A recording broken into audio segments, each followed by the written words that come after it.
One of the biggest breakthroughs I had in my journey of healing was about understanding what self-abandonment is and how it happens.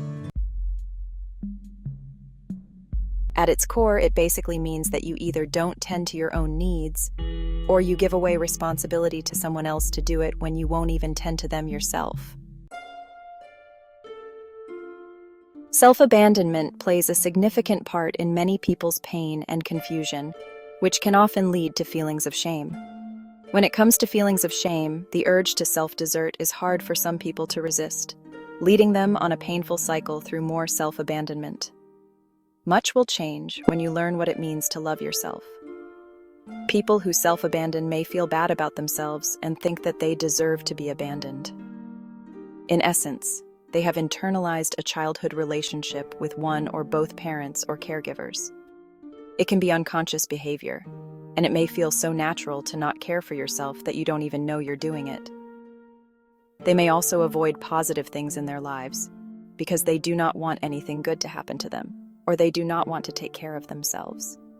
Self-abandonment can also mean not caring for yourself physically, like eating well and working out, not going to the dentist, or being hygienic.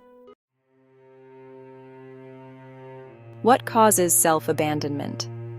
Self-abandonment is characterized by the person's unwillingness to carry out basic self-care tasks or to take care of their own needs. The reasons behind this are often linked with the person's upbringing. People who self-abandon may be lacking in love and attention, which can lead to them feeling unworthy of love. This can then backfire into an unwillingness that they have for themselves. The lack of self-care can then lead to that person being unable to take care of themselves or carry out basic tasks such as cooking or grooming, which ultimately leads to weight loss or gain and increased risk for other health problems. The person usually has no awareness of their condition because it seems normal for them. Self-abandonment can start with self-criticism. These thoughts start to transform into self-loathing and self-sabotage. You might think you are doing things wrong, or that you aren't good enough. You may stop setting goals for yourself or not holding yourself accountable. Self-abandonment is when you stop believing in your worth as a person and decide to give up on life because of it. This can happen because of low self-esteem, trauma, mental illness or depression, loss of a loved one, rejection, bullying, etc. It can be so subtle you don't even know you're doing it. We all have an inner child. One of the best ways I have found to get to know more about my inner child is through Inner Bonding by Dr. Margaret Paul. Dr. Margaret Paul says, "Inner bonding is the process of connecting our adult thoughts with our instinctual gut feelings, the feelings of the inner child, so that we can minimize painful conflict within ourselves. Free of inner conflict, we feel peaceful, open to joy, and open to giving and receiving love." Our abandoned inner child, who is often looking for love and safety, will often turn to others for attention. They do this in order to fill what is missing within themselves and find safety. Even when we don't think we are appearing needy, our energy will be pulling on other people, because the child within needs to get filled to feel safe. Many relationship issues are caused by this mutual state of inner abandonment.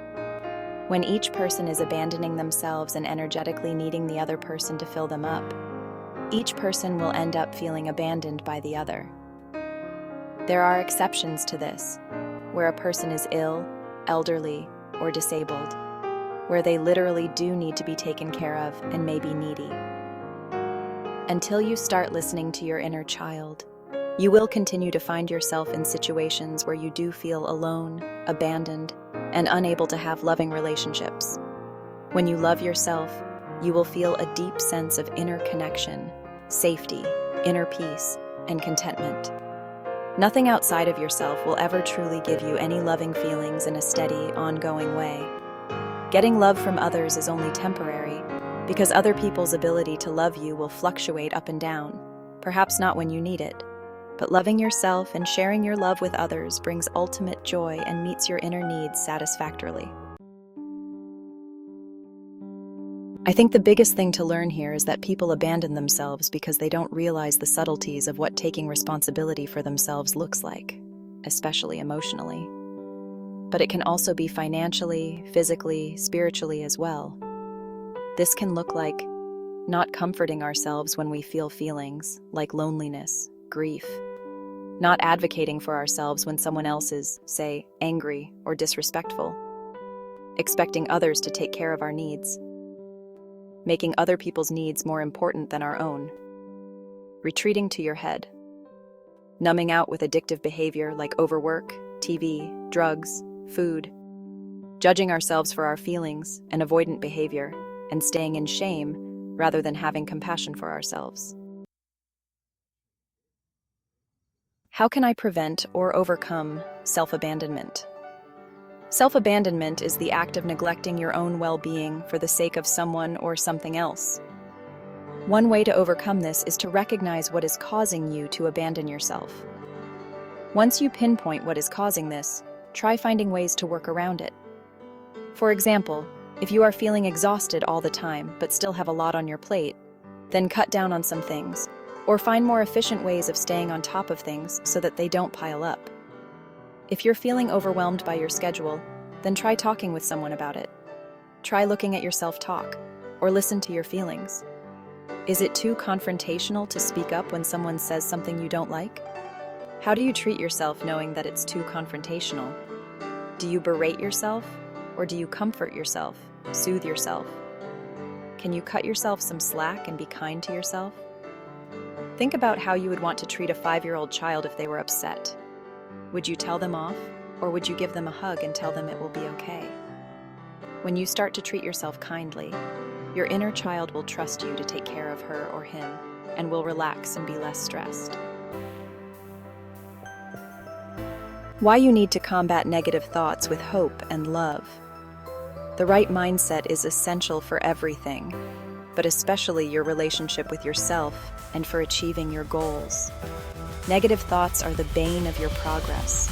They steal your focus and energy, and they will cause you to feel like you can't do anything right and will sabotage your relationship with yourself.